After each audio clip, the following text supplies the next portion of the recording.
of how we use social media. It's not just about the platforms themselves.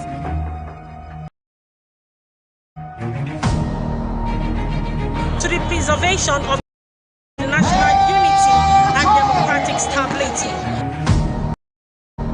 Water is life, water is an essential service that we must have to carry out the residents.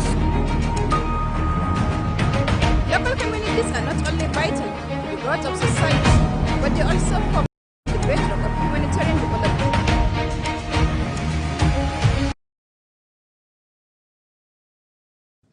Hello and welcome to the Reporter, a news and current affairs program that goes beyond the headline, bringing reporters from the field to give first-hand accounts and in-depth analysis of unfolding issues, correspondent perspective, and ensuring balanced, credible, and comprehensive storytelling. I am Anieti Patrick. Let's quickly give you our focus from Benue State. Benue State's Governor Hyacinth Alia has signed into law the 2026 Appropriation Bill, unveiling a spending plan aimed at repositioning the state's rural economy and driving inclusive growth. The budget prioritizes agriculture, infrastructure, and livelihood support. Felicity Ndere tells us more. Governor Hyacinth Alia has signed into law the 2026 budget of over 695 billion naira with an increase of about 89.5 billion naira from the initial amount of 605.5 billion naira presented. The appropriation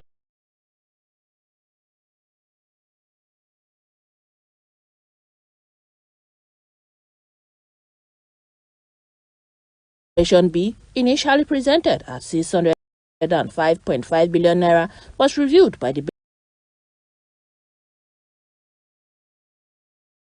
Benue State House of Assembly and increased to 696 billion naira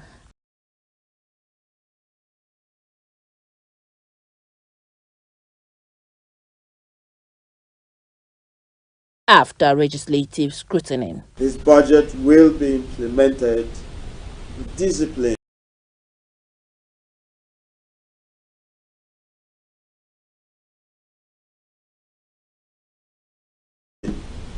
compassion, and results.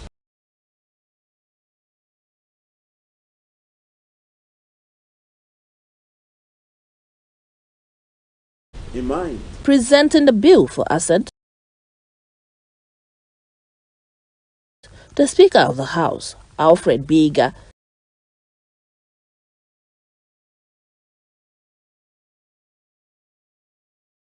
said the adjustments were made to reflect prevailing economic realities and the policy direction of the administration. We dedicated our time and energy to make sure that we meet the deadline for the passage of the bill. So we have seen in the budget hope for Benue people. We have seen in it more development for Benue people, and the common man on the street will also benefit. Speaking after signing the bill, Governor Alia said the budget tagged the budget of rural development, livelihood support and sustained growth is deliberately structured to address long-standing infrastructure deficits in rural communities. This budget is rooted in the realities of our present and guided by the aspirations that bind us to a greater tomorrow. At the heart of Benue lies a strong rural foundation that feeds the nation, preserves our culture, and anchors on our path to inclusive growth. For decades, these rural communities carried the weight of neglect despite feeding the nation. And with this budget, we make a bold declaration.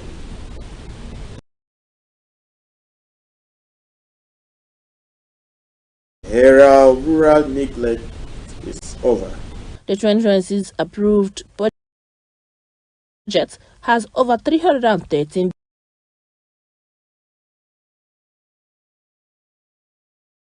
billion naira as recurrent expenditure, while an amount over 381 billion naira is for capital expenditure. In Makurdi, Felicity Ndere,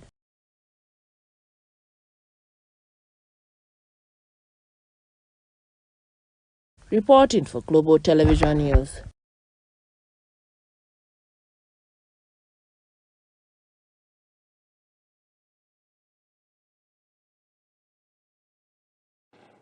And joining us now is our correspondent, Felicity Ndere, to bring us more on that report and how the appropriation bill was done there by the government.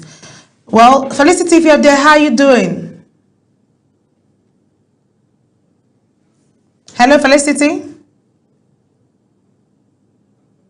Okay, while we're trying to get Felicity to join us and bring us more details, let's quickly turn our focus to Imo State and find out what happened there, as Imo State Governor Hope Uzodinma has assured residents of sustained peace and economic growth in 2026 as he outlines key priorities in his new year message to the people of Imo State. Our correspondent Amarachi Ibe tells us more.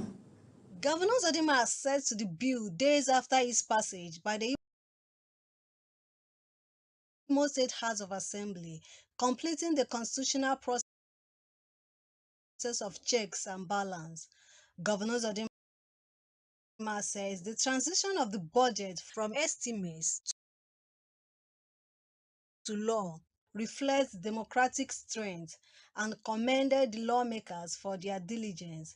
He described the budget of economic breakthrough as ambitious, noting government's commitment to revenue generation, completion of ongoing projects, and sustained infrastructure development across the state. So as a government, we work to generate the revenue and not spend the revenue. And you can see how ambitious this year's budget is. A signal that we must fasten our seatbelts to look for the money so we can spend the money for the people.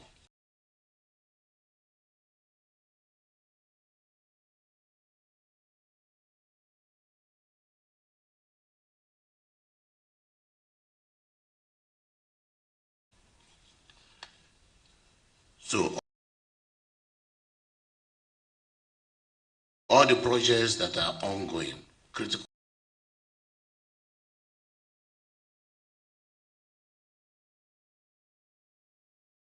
projects in Imo State,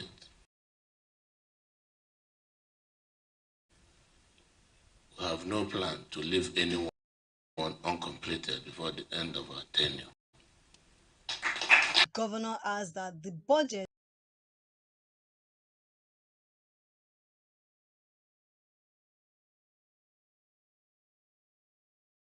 will boost small and medium-scale enterprises,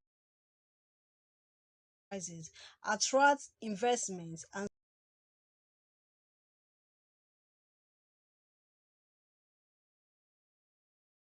strengthen revenue-generating agency.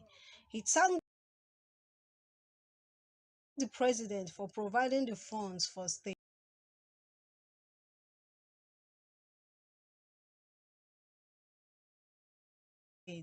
So these are the kind of things I want us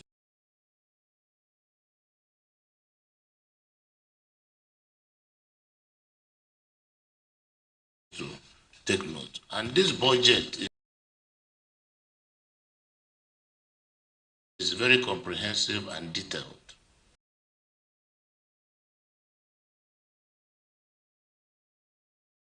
This budget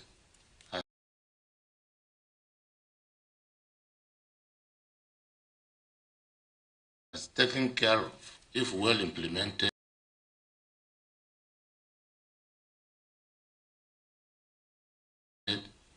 both the small and medium enterprises, local and foreign investors,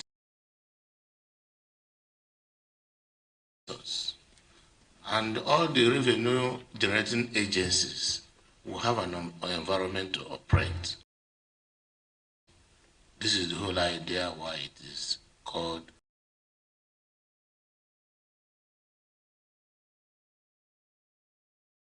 budget of economic breakthrough.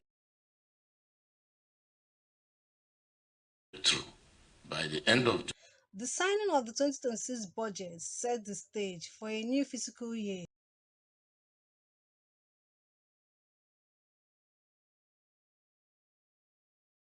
with the state government expressing confidence that it will deliver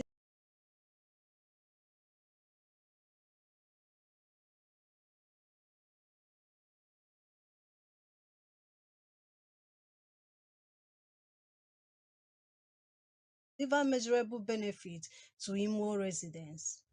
From the Government House Annex Olo, Amarachi Ibe, reporting for Global TV News.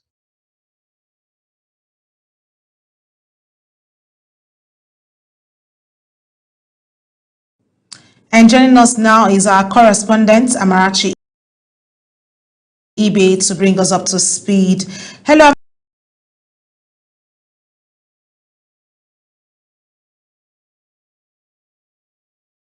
Amarachi, how you doing? I'm good, and you?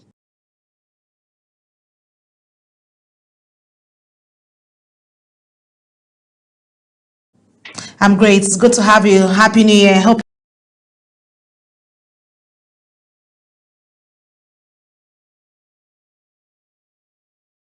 you're doing great. Doing very well. Happy New Year to you too. All right, amazing. Well, Governor Uzodinma is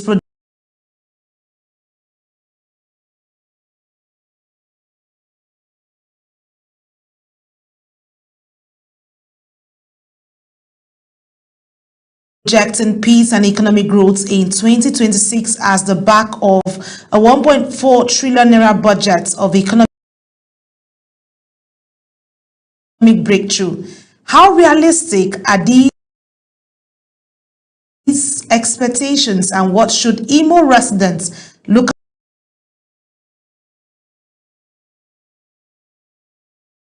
out for to measure real impact beyond promises?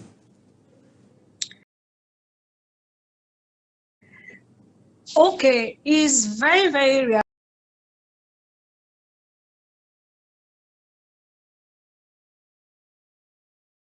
realistic following what the government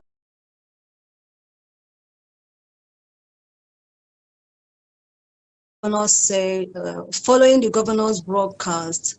In the broadcast, the governor made it clear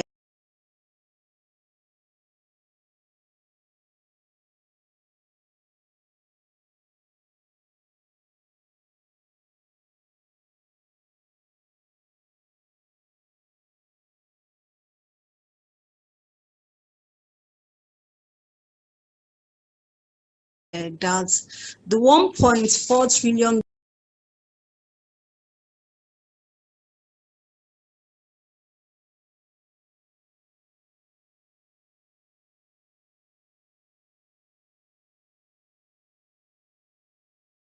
dollar budget that he presented to the House of Assembly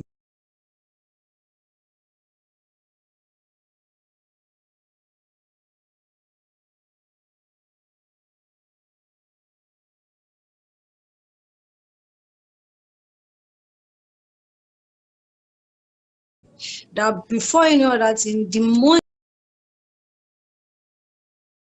must first of all be realized before it can be used.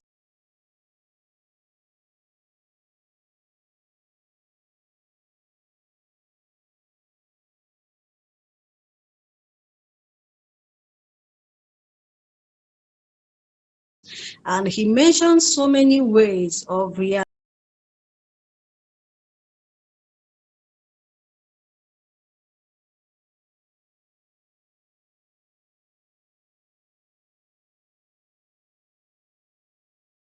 utilizing the money without forgetting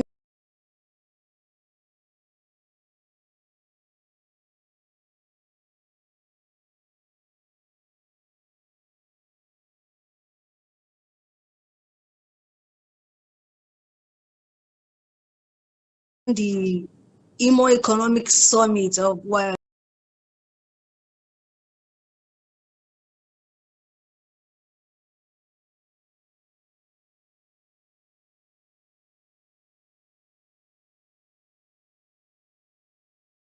$1 billion that we have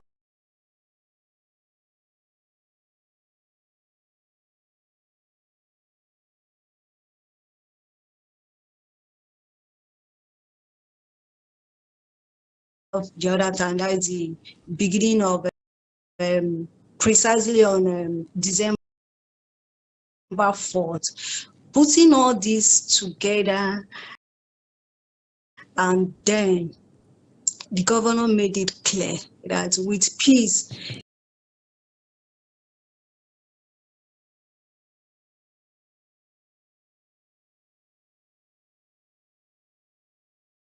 you know, before Imo State, you hear killings here,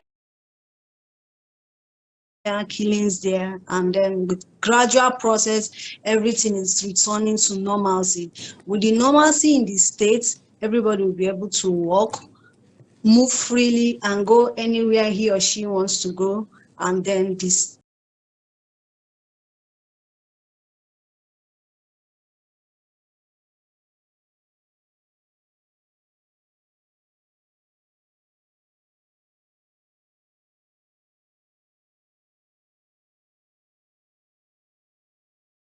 state again will boom in the areas of agriculture, in the areas of education, in the areas of health. These are the 4 prominent things that the governor has fashioned out that is the way to go for the state to move forward. Okay. Amazing. So with this governor saying peace now prevails, but must be sustained through collective vigilance, where does responsibility truly lie? With the government, security, architecture, or with citizens? And how can both sides be held accountable in 2026? Okay, from the governor point of view, the governor made it clear that if you see something, say something. He appealed to Imo people. Security is a collective effort. The security agency will not know what is happening in your area.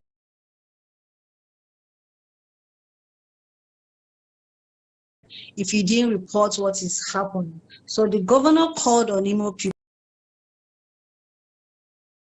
So the governor called on Imo people to see something and report to the security agency. With that, it will be a collaborative effort for peace to be really restored in Imo State. Okay, so you're saying both sides can work together? Yes, by the residents seeing something and reporting to the security agencies, and the security agencies now carrying out investigation and then getting done what is supposed to be done. And again, this governor made mention that the security agencies have now been equipped with modern day things that can also make it easier for them to work. So the majority part now lies on residents to see something and say something for the security agencies to carry out the work. Okay, amazing. Thank you so much, Amarachi, for bringing us up to speed with that particular story. Let's quickly go back to our earlier story with the Benue State governor also presenting the 2026 appropriation bill of that particular order, saying he was presenting the bill to the people. Let's take a listen to that report quickly as we bring up Felicity to join us.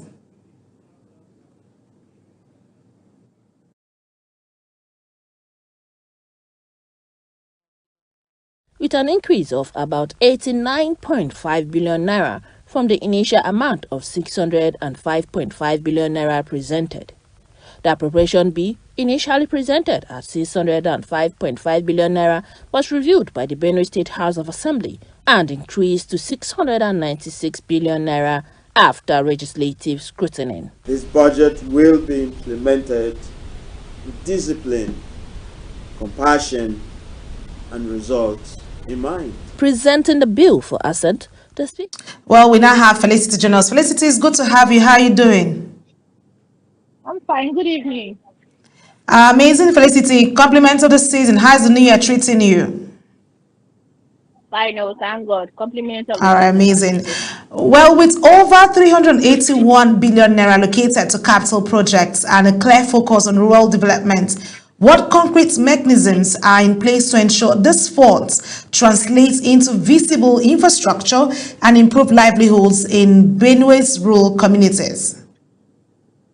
Okay, the budget places stronger emphasis on rural development with key allocations to agriculture, infrastructure, and livelihood support. So with the years and this thing, if you look at the initial proposal, the budget presented was 605 billion naira, but now the budget was reviewed and increased to 695.1 billion naira by the Benue State House of Assembly to suit the present administration's spending priorities due to economic situations in the state. Hello, Felicity. Yes. Go ahead. Yes. As I was saying, sorry. As I was saying, the 2026 fiscal plan is the budget of the rural development, which you will see that it's for livelihood support and sustained growth. So Governor Alias says that the budget is designed to address the long-standing infrastructural deficit in rural communities. Okay. Well, given the increase of the budget from 605.5 billion naira to nearly 696 billion naira amid the economic pressures, how sustainable is this spending plan?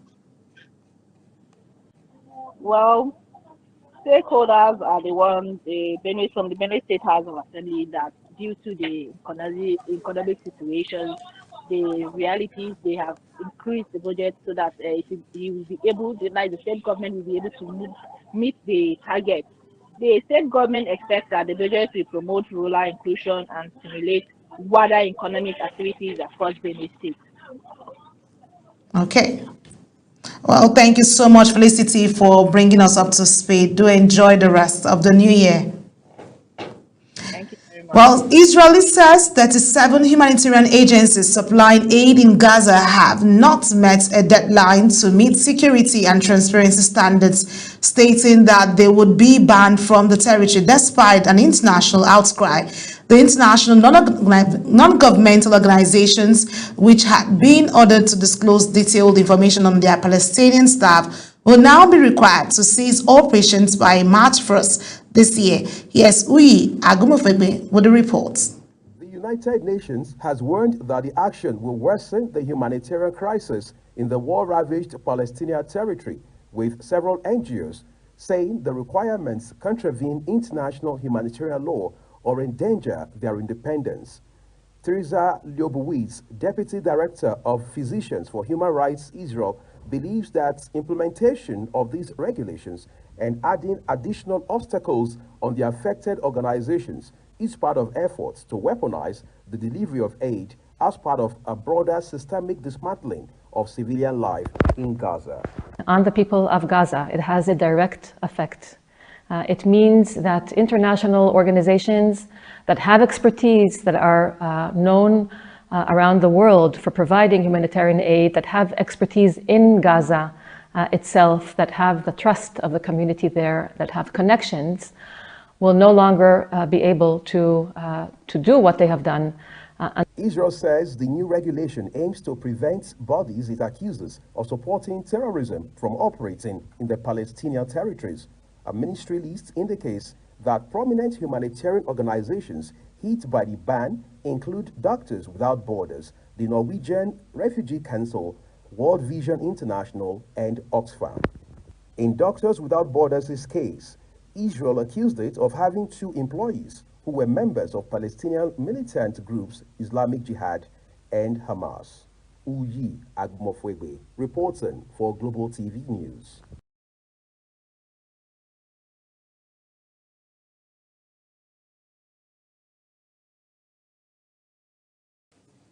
And joining me live in the studio is Uyi Umofebe to bring us up to speed. Hello, Uyi, it's good to see you. Thank you, Anita. My pleasure. Amazing. So let's quickly look at this breakdown. Is Israel's decision to ban dozens of humanitarian agencies in Gaza a legitimate security measure, or does it amount to the weaponization of aid in violation of international humanitarian law? That's the argument of the Israeli government. As a matter of fact, the Israeli government is saying, look, first of all, we are revoking your license, which we understand has been done about 24 hours ago, 1st of January. But beyond that, Israel says these NGOs, 37 of them in all, have till end of March to wrap up operations, which means by the last day of March, they all would have left Israel with all of their operations coming to a halt. So for these NGOs, the point they're also making is to say that they're here on the ground legitimately to support from a humanitarian standpoint those who have been impacted adversely by this war between Israel and Hamas. But then again, they also argue that it is against the international human rights law, this action that Israel has not taken. Well, with major organizations like Doctors Without Borders and Oxfam affected, what could this ban mean for civilian survival in Gaza, and how might it reshape international pressure on Israel?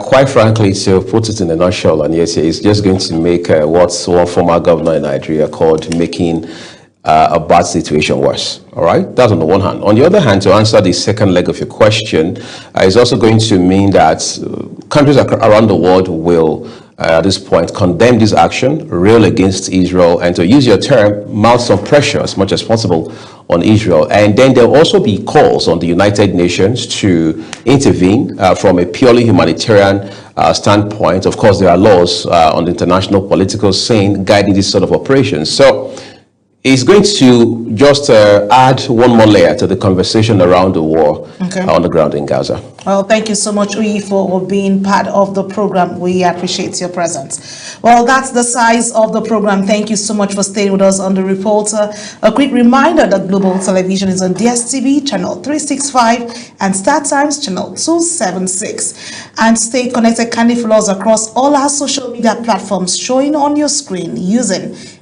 @Global TV NG. I am Anieti Patrick. Compliments of the season.